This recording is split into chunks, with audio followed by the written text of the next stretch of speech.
Good morning, I'm Drew Marshall, the Chair of the Board of Fellows, and welcome to our first Business Network Symposium of the year. I see fellows and students and UT faculty and staff in the room. I know we also have a number of first-time guests. And for the benefit of the guests, first of all, a special welcome to you all. For the benefit of our guests and our speakers, I'd like to talk just for a few minutes about the Board of Fellows, who we are and what we do. We are a group of around 100 local business leaders committed passionately to the mission of the university. We show that passion through in a number of ways. First of all, we host events like this one. Over the course of the school year, we host an event about every 3 weeks. That ranges from intimate social gatherings to large speaker-driven events where we host over 1,000 attendees. We also serve as goodwill ambassadors to the university. We're passionate about the university, and we advocate for the university in the community every day. Finally, we support the university through our fundraising efforts. Our signature program is an endowment. Last year, our endowment exceeded $1 million, which was a significant achievement for us. I know we're excited for the program today. Erica, I'd like to introduce our BNS committee. Our chairs are Erica Shea and Brad Salzer. They'll be involved in the program. Thank you guys for putting together a fantastic program. Erica, would you like to come up and introduce our first speaker? Actually, I'm going to introduce our sponsor. Even better. Hi, good morning, everyone. It's so nice to see everybody in person for our first BNS of the academic school year. Like Drew said, we have 3 of these in the academic school year. Today, we'll have another one in January and then another one in April. So we hope that you join us for all 3 of them. I'm very excited that we have these 3 speakers today. We want you all to leave inspired. Our theme for today is Hungry for Inspiration. We want to keep that theme going throughout the rest of the academic school year. And we'd love to hear these inspirational stories about who you are, how you got to where you are, and where your business is going. So we're very excited to hear that. I'd like to thank the committee, my BNS committee today. Most of you all are here, thank you. And I'd like to specifically thank UT President Dr. Ronald Vaughn and his wife Renee Vaughn for your continued support. A very special thank you also to our supporting sponsor for many years, TD Bank. TD Bank's been our sponsor, gosh, I think it's only 5 years, going 5 years now. And I'd like to personally introduce the Tampa Bay Regional Vice President, Scott Daigle.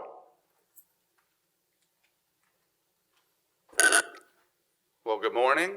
Thank you for being here. I'm happy to report that I can still tie a tie, so it's been quite a long period since we've been able to get together here in person. I'm particularly excited to hear the stories today. That's the best part of this event. At TD, we're particularly passionate about small business.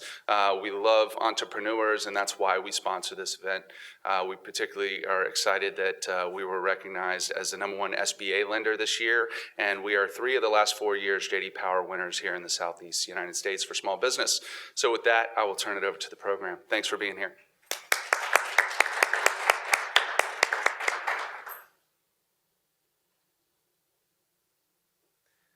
Hello, everyone. I'm Brad Salzer, co-chair along with Erica. And I want to thank Scott very much and TD Bank for providing a drawing for a prize today. We'll select a business card at the end of the event, but you must be present to win. So thank you for that. We'd also like to thank the Tampa Bay Business Journal, our media sponsor, Sodexo, our catering sponsor, and of course, Kahwa Coffee for the coffee you are all enjoying this morning. Thank you, Rafi, very much. Cheers, Rafael. I was trying to think of a way that we could have gotten Ted to maybe bring wine, but it's 7:30, it's a little early. I could have thought of a way. Okay. And now I would like to introduce our first speaker, Marianne Ferrick, who I feel like in many ways doesn't even need an introduction because any of us in Tampa Bay should certainly know Marianne. She's the CEO, co-proprietor of Mise, a hospitality company that stemmed from the high-end contemporary French restaurant Mise that she founded in Tampa in 1986. The company has expanded to include Cafe by Mise at TIA and a boutique hotel property, the Berkeley Beach Club and Paso Grill, that features the Dewey Beach Bar and Grill. Marianne, thank you so much for being here. My pleasure. Thank you. I want to first start by talking about inspiration because, Renee Vaughn, this is true proof that you inspire me because I was here at 7:04 this morning. And if anyone knows me well at all knows that I am not a morning person. But then, of course, I turned to my morning person friend, Rafael from Kahwa Coffee, to bring us coffee this morning. But I want to let you know that if we'd done this at 7 o'clock in the evening, we could have had Ted's product as well, okay, which is just my time of day. I have my best ideas around 9, and I mean 9 p.m., not 9 a.m. So I am really, really glad to be here this morning, though, and it is a particularly good time to be telling the story, I think, of small business in our coming out of COVID phase. And I say that because I don't think we're completely out of COVID yet. And certainly if you're a business and you're trying to figure out how things work, you know that you're not. But I also just want to thank Ron and Renee and the university for everything that has happened here in Tampa at the University of Tampa. We have a bird's eye view from Mise en Place of what has happened here. And I know that my business is very different because of what has happened at the university. So thank you for that. And thank you to and all of the group of the fellows for keeping the University of Tampa really fresh and meaningful out in the community, and how much that connection, all knowing how important that connection is. So thank you, and Drew, for chairing. So I'm really glad to be here. I'm really glad to tell this story at this point in time for a couple different reasons. We talked about the COVID reason, and I want to delve into that a little bit more later, but also because we're 35 years. We're celebrating 35 years. We really marked in September. We're going to do big celebrations in January, so look out for that because of COVID, and the time in September really wasn't the time to do a full celebration, so we're planning on doing that. And, 35 years in our business is a haul. So I'm happy to be here talking about it today. I mean, literally, I'm happy to still be in business at this point here and talking about this today. But it's also, in many ways, it's a great time to be in business, and certainly challenging, and certainly lots to celebrate. And so I want to, this slide up here that's the beginning. When we first opened and we named, I'm going to, a couple quick things. I said maybe we'll all talk about how we got here, because you mentioned how people end up in Tampa Bay somewhat unexpectedly and such. Marty and I came here, had finished his culinary apprenticeship, 3 grueling years. I have a theater degree, so I was waiting tables. That's where we met. We came here we had not had a honeymoon, so we came here on an extended trip, and we brought his Harley. He was taking these long rides to, enjoy himself after this apprenticeship. And he came back from one of them, and he said, we had rented an apartment for 3 months. And he said, I got a job. And I said, you did what? He said, I got a job. Never mentioned that he might want to stay here, okay? I should have known then. Communication, maybe not his best skill. And by the way, we have been in business 35 years. We've been married about half of them and not married about half of them. So the partnership continues, okay? But so I'm a team player, so I went out and got a job. And so, here we are. I mean, that's really why we're here, is because he went out and got a job, and then we started to learn about what's happening here, and eventually, a few years later in 1986, we opened our business, and that was the first business. And he wanted to call it Mise en Place, and I said, let's not call it Mise en Place, because people will think we're just French, and we're not. They won't know how to pronounce it. And this is back in the days for you youngsters, okay, where there was something called the Yellow Pages. Okay, and we actually looked at them to try and find businesses, and I said they won't know how to look us up because they don't even know how to spell it. And it was really meaningful to him because it's this culinary term that you are taught as a student. That is, if you have your mise en place, you have your skill set, you have your act together, basically. It literally means having your station set. But it's really been taken now by businesses outside of the culinary world to say, how do you mise en place your life? How do you mise en place your business? How do you mise en place your staff? And so it was really important to him, and I knew that it was going to be okay the day that someone called and said, we have a bet in the office going of what your name means and how do you really say it. And I was like, yes, we're gonna be okay. But that's how it started out. And then that's the original restaurant. You can see these two photos here with the old mural behind there. And that was at the 25th anniversary. So that's how the restaurant looked then. And then you can go out to that. This is how the restaurant looks today. Very different. We've done a couple of different renovations in time, which obviously you have to do, and you have to renovate not only your physical business, but you constantly have to be renovating concept and people. And you are really, it's an evolution. I think people don't like change, they like evolution. And Mise en Place has really been an evolution over time. And it's really about whoever people are, we all talk about how important people are to business, and they really are. In our business, Mise en Place has always been whatever the incarnation is of the current people that are there, right? It's about those people that were brought there at that particular time to do this thing together, and that's what the business is at that point in time. That's what the tenor of the business is, and it's always all about a passion about food and wine and people, because if you don't have that in our industry, you won't make it very far. But that is really what Mise en Place is. And then if we go to the next slide, has French culinary phrase meaning putting in place or everything in place. And in the kitchen, the phrase is used as a noun, a verb, and a state of mind. And we really have used this. We go back to it all the time in terms of how are we going to make it, right? It's because we have this core set of values. People talk about the vision and the mission statement and the values, and they really, I believe, are incredibly important in terms of keeping your business going. And they're the thing that kept us going one of the things that kept us going during COVID for certainly true. And our vision is to be extraordinary and leave regular and mediocre to others. We must overcome the notion that we must be regular, because it robs you of the chance to be extraordinary and it leaves you to the mediocre. And there's been lots of times when, you wanted to still take a chance during COVID, and I'd said, remember our vision that we're not gonna be regular. So we gotta go ahead and take that chance. And I wanna talk a little bit about briefly about what COVID has taught us in that way. And then there's a picture of the cafe at Mise en Place now, Montados, which we don't have, but these are some of the things we've done over time. That photo there is out in front of the museum after an event. We were there for about 10 years when the new museum first opened, the Tampa Museum of Art. We were there for about 10 years. And then before we had the cafe at Mise en Place, we had First Flight. And I put that photo in there because it was one of my favorite fabulous things that we've done, because it was in the center of the airport and it was this meeting spot.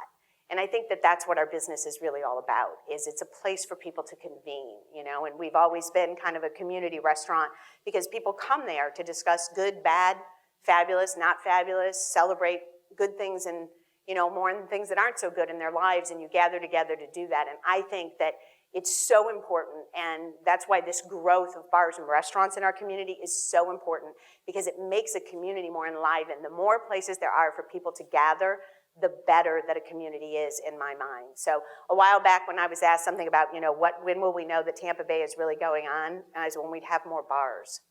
Because in an urban life, you need a bar to go hang out in, right? Your apartment's too small. You got to gather somewhere. You gather in bars. And so you're living an urban lifestyle once you do that. And then this is the new project out at the beach, which really has become my passion. I fell in love with Bascarno because my mother made me.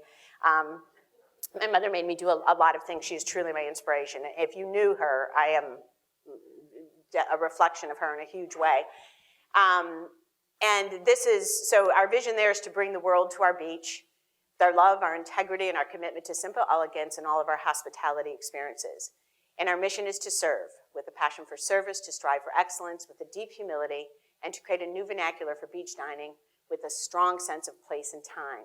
So who's been to Bascarno Beach in the world? And yeah, it's just a great beach. It's one of those very, very special places. And that leads me to the conversation about destination, okay? Tampa Bay is a very, very special place. That's all there is to it. And a lot of the rest of the world is recognizing that now, but a lot of us have known it for a while. But I also think that the new and the old here is part of what makes it very special. So it really is this combination of things that's made Tampa Bay very special. It's the combination of, we were talking earlier, it's the fact that there's the beaches and the Pinellas County piece, and there's Tampa Bay, and then there's all of the surrounding areas, and there's Tampa, and there's the urban side. And it's that combination that makes this a great location.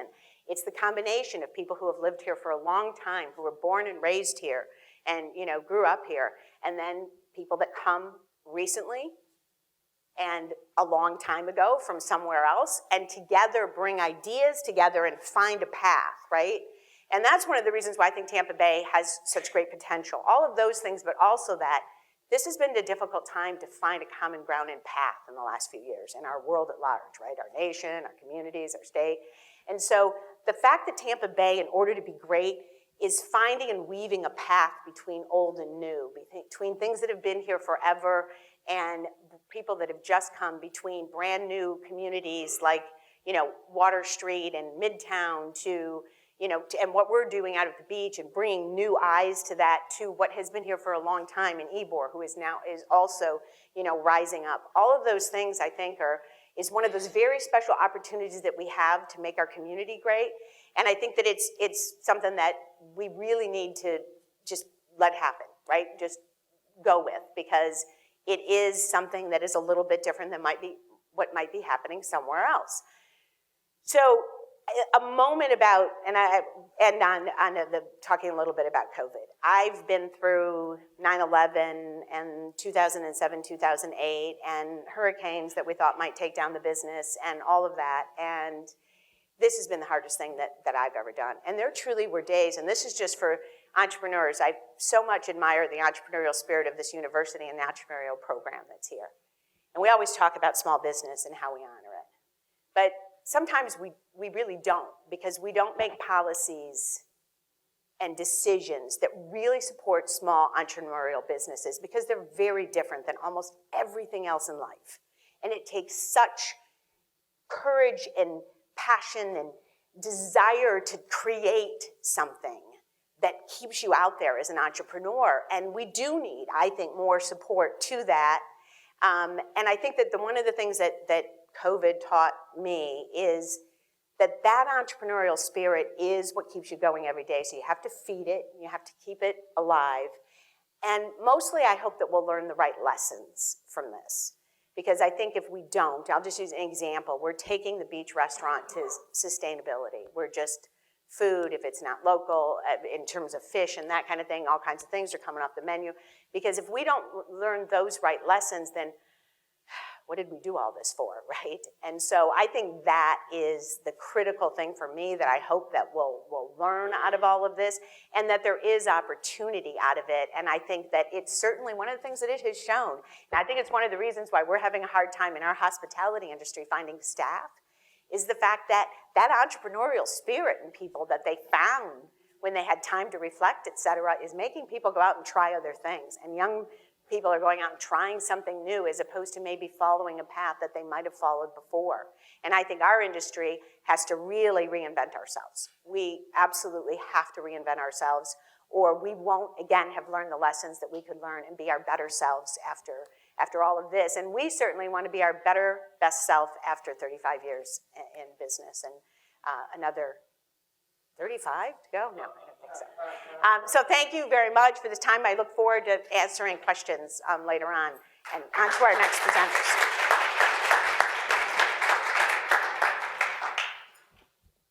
That was awesome, Marianne. Thank you. Back in 2011, I just have to say, I worked at the Tampa Bay Business Journal, and Marianne was recognized or won the big Businesswoman of the Year awards. And she didn't know it, and she wasn't told until the day of, and she was at Cake Bread in Napa. And this is before anybody was on video, but Skype had just come out, and it was the very first time I ever saw Skype. She somehow got some guy at the Vineyard to download Skype on his computer, and she Skyped in on the big screen to this giant Black Tie Awards and won Businesswoman of the Year, and that's why, because you're, you know what, you figure it out, Marianne, you figure it out. Figure it out, that's right. Thank you. Our next speaker is Rafael Perrier. Rafael is the co-owner of Kahwa Coffee Roasting, a wholesale and retail coffee company based in St. Petersburg, Florida, that he founded with his wife in 2006. The company has grown to 100 plus employees with 14 retail locations and over 800 wholesale accounts all over the US and the Caribbean. Rafael, we're looking forward to hearing from your inspirational story. Thank you.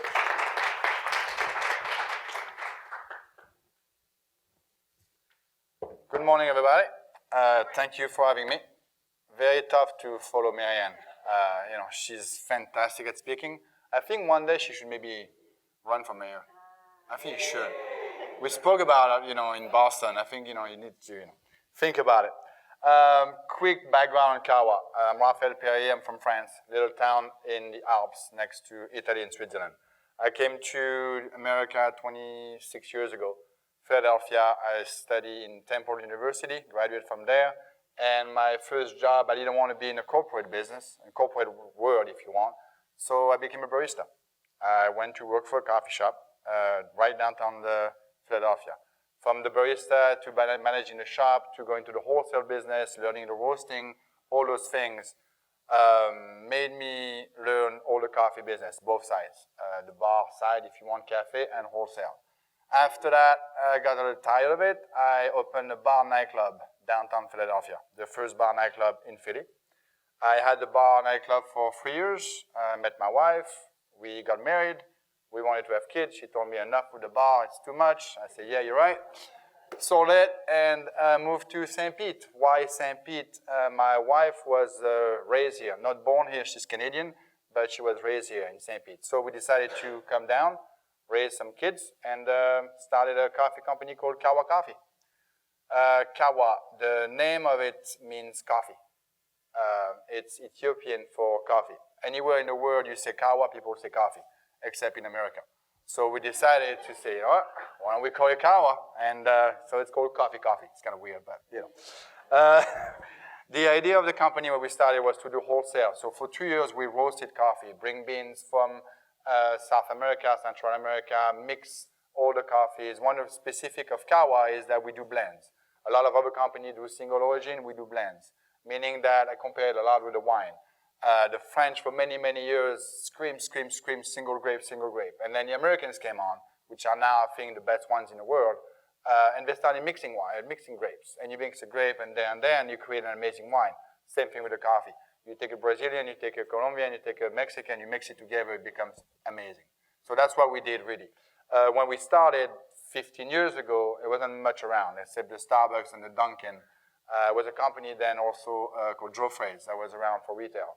So we started the whole company trying to put retail out there, and everybody was like, what are you doing? You can't compete with those people. There is no way you'll make it against Starbucks.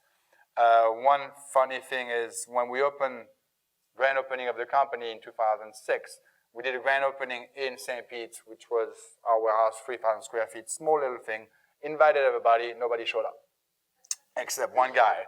His name is Jeff Hook, and he was the writer for the Tampa Bay Tribune at the time. So Jeff came in, looked around, there was a couple bags of coffee, us roasting, things like that. And we sat down at the table and I spoke about what we were doing. And he looked at me, he's like, Rafael, what are you doing? And I said, I'm creating the biggest coffee company in Tampa Bay. And he looked at me kind of, okay, good luck. And now it's funny every time I see Jeff, he's like, remember that day we sat down and you say you're going to do the biggest coffee company in Tampa Bay? I think we've done a pretty good job. Are we perfect? No.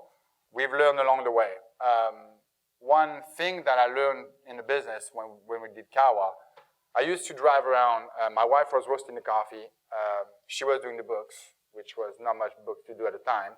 I was delivering the coffee, maintaining the equipment and all that. Remember, I used to drop the coffee off at Mise myself in my little car, and that was the beginning.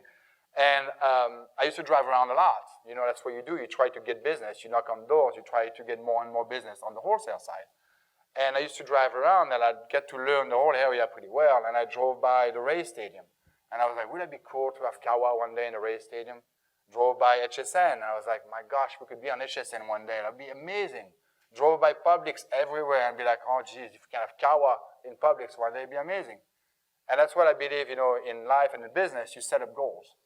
Publix is done, HSN is done, and the Rays are done.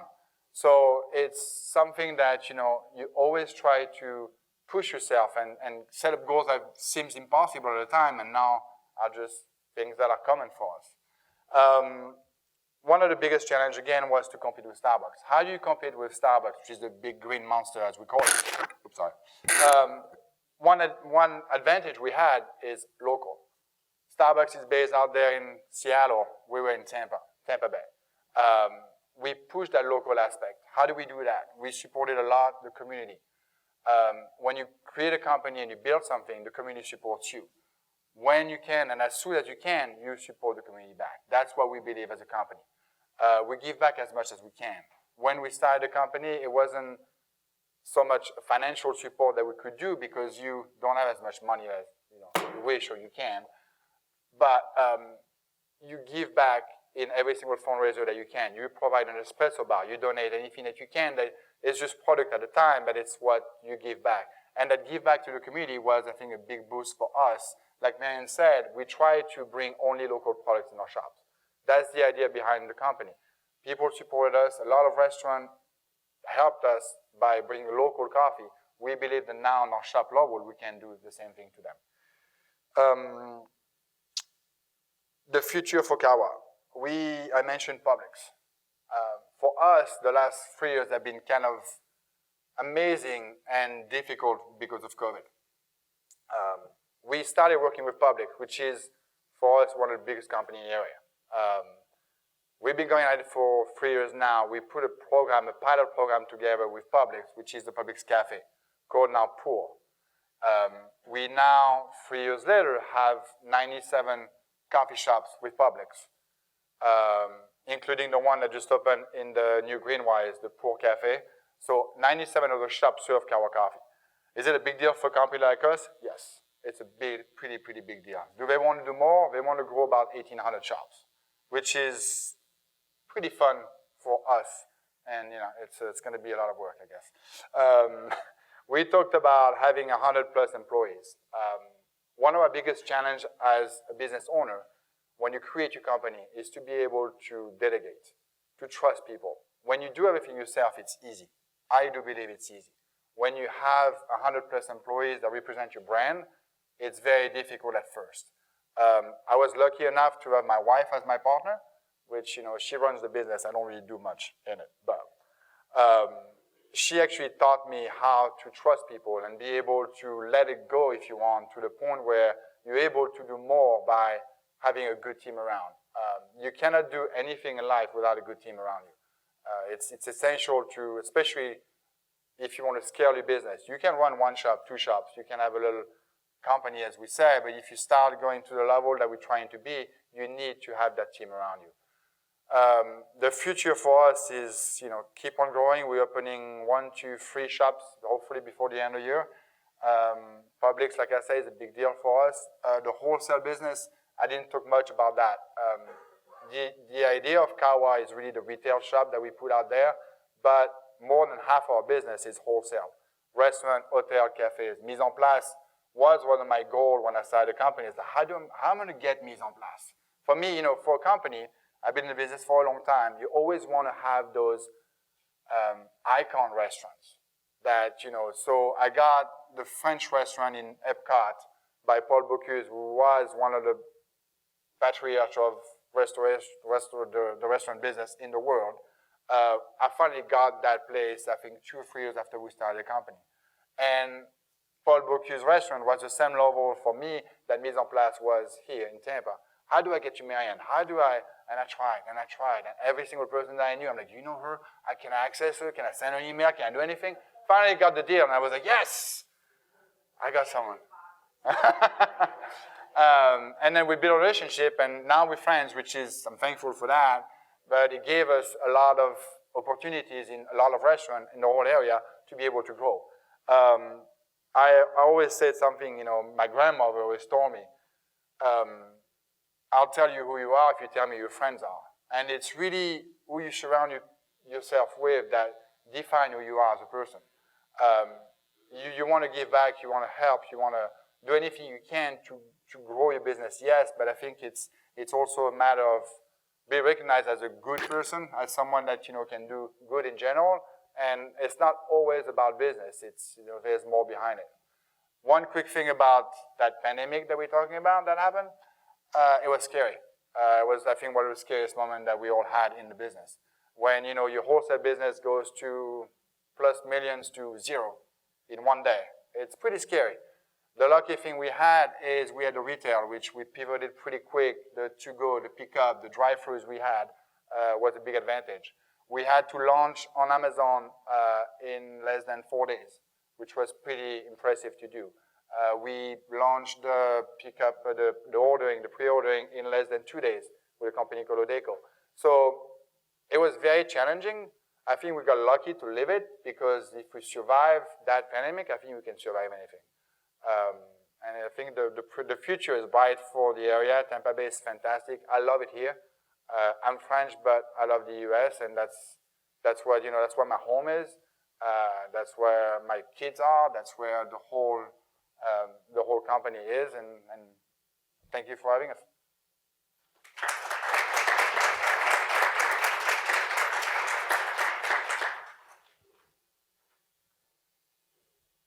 Thank you so much, Rafael. I can assure you Marianne would not have served your coffee unless it was of good quality. So that's a great marriage there. That's great. Our final speaker is Ted Bascarno. I want to do this every time I say it, Ted, Ted is the co-founder and vice president of WineStream and a UT alumni. He's innovative. I've spoken with him. He's got a lot of great things going on. They use kegs instead of bottles to reduce waste and maintain quality. The company was founded by the Bascarno family after years of importing bottled wine from Italy to restaurants they owned. Thank you very much, Ted, for being with us this morning, and we look forward to hearing your story. I can tell you the Bascarnos have bought a building 1.7 miles from UT, so they are doing great things in the area as well.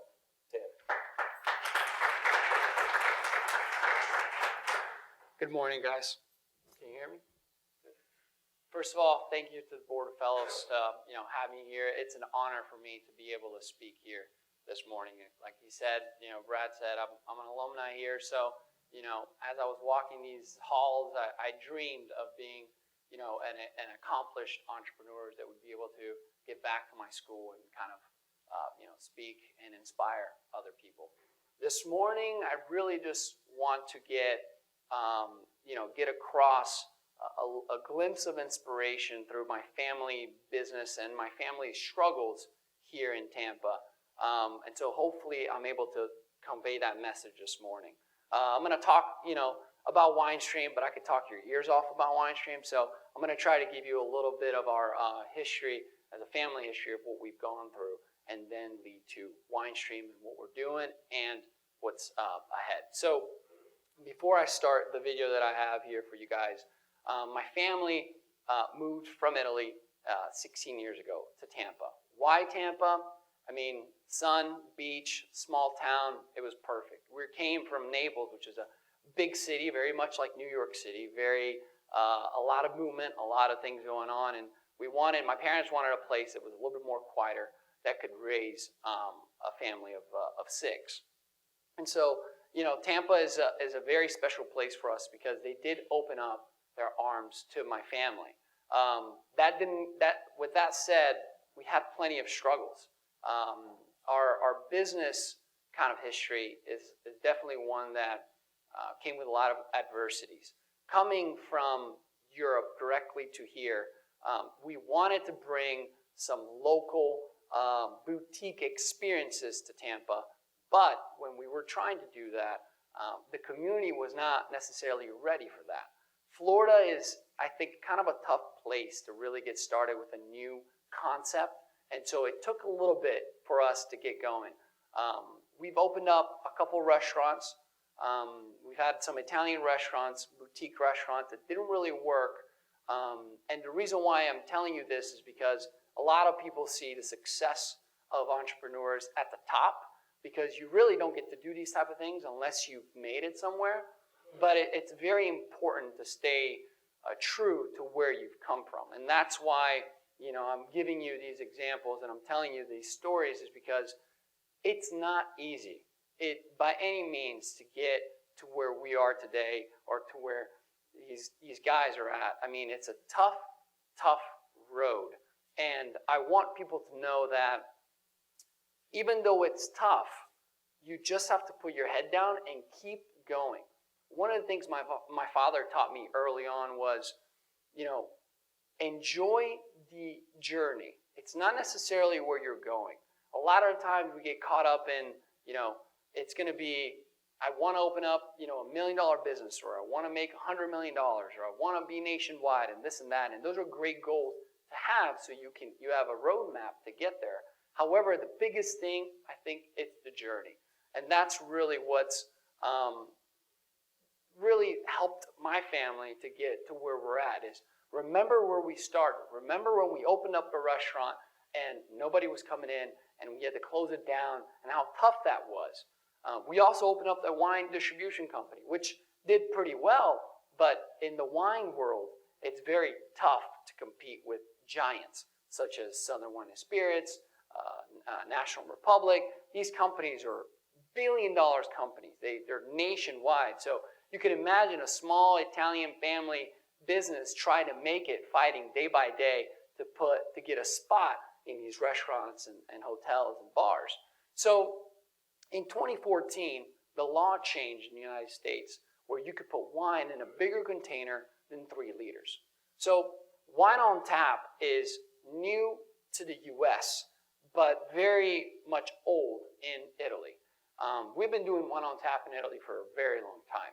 And that concept really started because people in Italy drink a lot of wine, as many of you can imagine.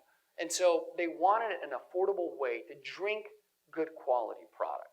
So when you put wine in a small container, in a bottle, wine is live bacteria. It likes to move around. So what you have to do in order to maintain it and not make it go bad, you have to pump in a lot of sulfites. Sulfites is that poison, let's say, that makes a lot of people have bad headaches. So I have people come to me all the time say, I love wine, but I hate the headaches the next day, or I have a massive headache the moment I start drinking it. That's because your body is telling you you shouldn't be drinking what you're drinking.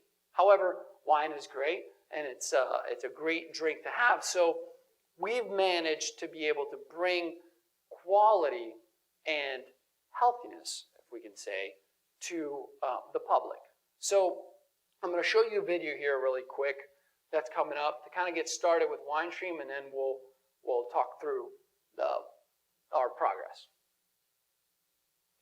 Let's talk about your house wine. Chances are you pay too much for it. A lot of it gets thrown out. And guests, well, they're not exactly thrilled about the quality. The entire model could be working harder for you and your bottom line. WineStream provides better products and bigger profits through wine on tap. Kegged wine has been thriving in Italy for years, but we're the first to bring it here. Our revolutionary system reduces costs, preserves quality, improves efficiency, and eliminates waste. Here's how wine on tap beats out bottled. First is on price. The cost of bottled wine is inflated by an inefficient packaging and supply process. Wine on tap gets rid of the cost of corking, labels, and bottles. All things that don't add value. We save tons of money by cutting out the waste, and we pass those savings to you. Second is on quality. Bottled wine, it starts to spoil as soon as it's open. Our process allows us to preserve large quantities of wine in its natural state, and our stainless steel kegs prevent unwanted oxidation, bacteria, or sunlight from coming into contact with the wine. As a result, you get the freshest wine on the market directly from our local facility. We promise higher quality wine made without herbicides or pesticides, and with no added sulfites or preservatives, which makes it healthier to consume. Third, wine on tap increases efficiency and consistency within your operation. Storage is more compact in a keg, so you can increase the volume of product on hand without increasing your space. Wine on tap is quicker to pour than corked wine, the taste doesn't vary bottle to bottle, and it's environmentally sustainable, replacing a constant stream of disposable bottles with reusable kegs. This is the future of the wine industry, and it's really a win for everyone. WineStream provides the most cost-effective approach to house wine, premium quality wine that saves time, money, and the planet, all while impressing your guests. So, if you're ready for higher profits and happier wine drinkers, tell your distributor you're ready for WineStream's Wine on Tap.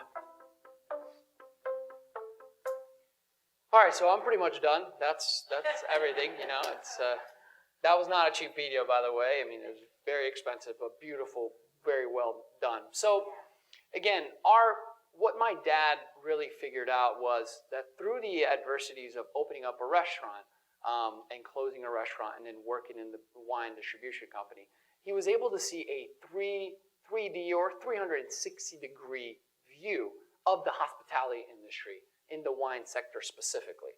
So, what happens when you open up a wine bottle, the oxidation begins, and this is more true to, the restaurant where they have multiple wine by the glass. So we're talking specifically about house wine. Don't get me wrong, wine in a bottle will always be a reality. We're not trying to take that away from the wine industry at all. But when we're looking at house wine, where one of you guys goes into a restaurant and wants a good house cab or a good house Chardonnay at a good deal, you want a good product. And what's happened is, because of the nature of wine and spoiling after you open up the bottle, the restaurant industry, the hospitality industry, has really shrunk the margin as much as possible and tried to go with a product that they can afford to go to waste. When we saw that, we realized that there was a perfect place for us to fix that problem. There is a way to give people good quality wine for a good deal that will help not only the restaurant industry maintain their profit margins and their values, but also give people something that's good to drink. And that's how Wine on Tap and WineStream came about. In 2014, when that law changed, my father set me and my brothers down and said, guys, there's a good opportunity to get started with something that's completely new, and we can be the pioneers for it. At first, my dad's opened up a lot of businesses, but he's also closed a lot of businesses. So we weren't sure if we should get into an endeavor with my father at first, but he's a brilliant man and has it all mapped out. And our biggest key to this operation was not only kind of putting the dots together, because again, we didn't reinvent the wheel, we just brought the wheel over here, was to connect with the beer distributors. So again, fighting in a very difficult industry, the wine industry, where you have these giants that can really just close you out in no time at all. My father said, we are a wine company, but let's go with the beer distributor, because beer distributors know keg, they know tap, they know draft system, and those beer distributors have always looked for a key to get into the wine industry. But even then, even Pepin, for example, who's one of our clients, has always been pushed back from the big wine distributors. This was a key that only they could use and really catapult them to the next level.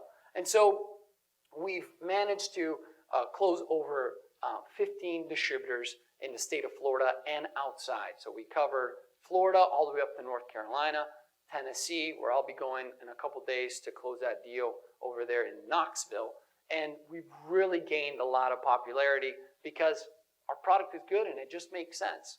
But to close out really this morning, I want to stress that things always happen for a reason, and things happen with time. Brad was mentioning our cigar factory. We have been looking for 3 years to expand and for a facility, and we just could not find the right place. It started to get very frustrating because as a company grows, you need to get out and you need to move on to the next place. We just couldn't find it. We stumbled upon it randomly on the cigar factory in North Albany that happened to have a manufacturing warehouse attached to the back. We always wanted to, connect to the old world as we come from the old world. Specifically, since we deal with wine and we're very futuristic, we thought it was a great way to blend what we do, and that just happened to come. And now it is probably the best thing that's ever happened to my family and to our business. So again, just always keep in mind that even if you're not getting to your targets when you want and you're not moving as fast as you want to, just know there's a reason and you're going to get there, and just enjoy the journey, because that's what will teach you and will keep you humble when you get to to be where I am and be able to speak with you guys. So thank you so much. Again, thank you, UT, for having me here. It's an honor to be an alumni. UT has done an excellent job with me specifically too, as far as education goes. I learned a lot. I was very passionate about my schooling, and I was doing it while I was opening up a business and running a full-time business. So it's doable. You just got to put your head down and get to work. But again, thank you so much for your time this morning.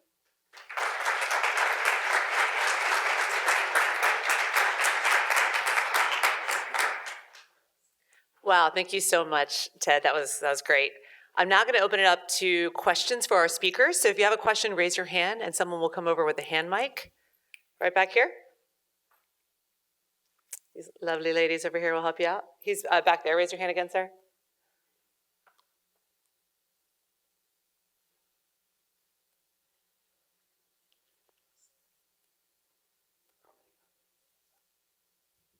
Thank you, everybody, and thank you, speakers, this morning. Quick question for you, Marianne, and that is, you said something very interesting about we need to transform the hospitality business. My question is, what's the idea you have that's going to help get people excited about going back to hospitality, and more importantly, how do you retain, people? Like if you go down, they've had those guys in there for seem like 50 years each one of them. So how do you make that happen in the rest of the industry, so to say? I think that it relates to our industry, for one thing, being more forceful about the fact that we are the #1 industry in the state of Florida, which is really meaningful. And that at that same time, we also employ people at all aspects. I mean, when you think about, these folks are in the hospitality industry, so are they. So you're employing entry-level people all the way up through very educated, finance, all of that. And to really be clearer with both ourselves, one another, and then the outer world about how important that industry is. You hear a lot of people talking too about everyone coming to Florida, and some of it's for various reasons in COVID, but you keep hearing the no income tax, right? Well, that's because the tourism industry pays about 25% to 27% of our income tax, of our sales tax every year, right? So it's that visitor paying sales tax that bumps that is one of the reasons we don't have an income tax in the state of Florida. I think it's first incumbent upon our industry to tell our story better. By doing that, we open ourselves up to different kinds of employees, understanding the opportunities that are in our industry and tracking those so that we can bring people forward, that they think of it as a long-term job and not a short-term job. And so we're really working to get some local industry folks together to start to have some real summits about this and talk to one another and try to move forward together in this fashion. Because if you don't, I don't know how we keep the #1 industry in the state going to the degree that it needs to in order to supply, that sales tax piece alone. So I think we really have to understand ourselves better, tell our story better, so that people can understand what the real opportunities are in our business. I think overall, we're all going to have to look at that we're competing with just the entrepreneurship aspect of things, the other things that the way people think about work today is so very different than how we used to think about work. And I think that we have to understand that piece of it as well and tell our story and how it relates to that independent nature that people really have this year. They want to go out and do their own thing. And how can you do your own thing within our industry? And there's really lots of ways for that to be the case. The bottom line is we need to pay more. We need to figure out that way to pay more. And we need to understand how the consumer is going to tolerate that necessity. I think that you're going to, right now you see a lot of exploding in the community. And I think that makes sense in some ways. In our world, we're trying to think about how we can do a little less and charge a little more and pay a little more, because I think that's what's sustainable. I think we can't think of people as just, they'll come through and they move. We can't accept that any longer. Yeah, they're going to be here for a little while and then they're going to go. We've always been very fortunate to try and cultivate people to give them futures, and I think that's why we have people that have been with us for 20 plus years. But understanding, that combination of understanding new people and how people coming into the workforce and how they think, people that are moving around in the workforce, and understanding our own industry and putting ourselves forward as more of the force that we really are. Any other questions? We have one more. We have another one here in the back, and then we'll wrap up. Silvana? Good morning, everyone. Silvana Capaldi with Esperade Group. Thank you for each of you. My favorite, coffee, food, wine.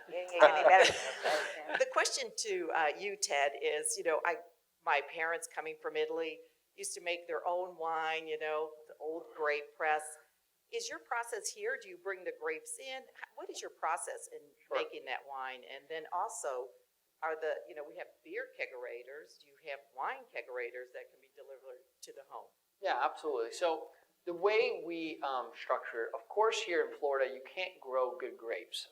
It would have been fantastic, but you can't. And what we've done is we actually rent land in Italy. So what that gives us is the opportunity to pick and choose where we want to grow specific grapes. And of course, with wine, every region is different, and every region will give you the specific grape. So what we do is we'll rent land, let's say in the Tuscany region, where we want to grow, let's call it our Super Tuscan, which is a blend of Cabernet and a blend of Merlot. And so we choose the land. My dad, who was a winemaker in his earlier years and studied that in school, was able to give our wineries there a recipe, let's call it. He goes every year to check on the product, make sure that it's all getting done, and it gets done fully in Italy. Then it gets shipped in bulk via flexi tank, so a giant bladder in shipping containers. It comes to our facility ready to go pretty much. Our facility, all we do is we run it through our final filtration.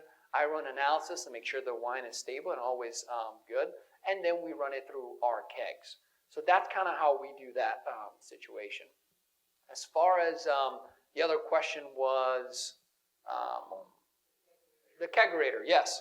So wine on tap is very similar to draft beer. So you can technically use a draft beer box to put your wine on tap. There is wine on tap kegerators. They're very expensive. No need to make them expensive, but anything with wine, they try to always push up the prices. But really all it is, it's a regular kegerator, regular tavern head or coupler that you tap the keg. And all you have to do is have stainless steel equipment, just because wine is so acidic versus the beer, it'll kind of start eating up at the brass if you're not using stainless steel. But yes, there is. And the at-home use is going to be more popular as we go. Again, now that we have our cigar factory, we're going to be able to be open to the public. We're going to be able to offer the general public a lot more options. An idea that my father had, instead of having a big keg, which is more of an industrial type of program, we've designed a mini keg. So again, it's about 3 liters, and he's also designed a coupler where it has a faucet on it. So it's all self-contained, it fits in your fridge. You'll be able to have a mini Very keg dangerous. that goes in. Very And dangerous. so we're trying to eliminate this whole kegerator situation. Again, trying to I like that. make things a lot easier. But in the future, you'll see a lot more of that. Yeah. Dangerous. Think about it. No Yeah. more. It's like, do I want to open the bottle tonight? Am I going to drink Doesn't something? matter. You don't have to do that anymore. Just like, meh. Open up the faucet. Dangerous. You're good to go. I may never leave. the I house agree. again. Well, thank you. Because of time here, I want to make sure we get you out on time. Do we have one more question? Are we good? First, I wanted to say thank you to the entire class that came here today. We appreciate you joining us from University of Tampa. That's what it's all about. And we do have one last quick. We drew a card from the bowl when you all walked in, and our winner today is Maggie Andretta with Reno Building. Yay! So I'll wrap up here and say I really hope the Board of Fellows really hopes that you all are as inspired as we are to leave here. We came hungry for inspiration and we left quenched and ready to have wine on tap. Delicious food and coffee. What else do you need? So thank you all for joining us today. We really hope you join us in January 26th. Love to have you as our special guest as well for our next Business Network Symposium right here in the Vaughn Center in 2022. So thank you all. Have a great day. Thanks for joining us. Right around the corner.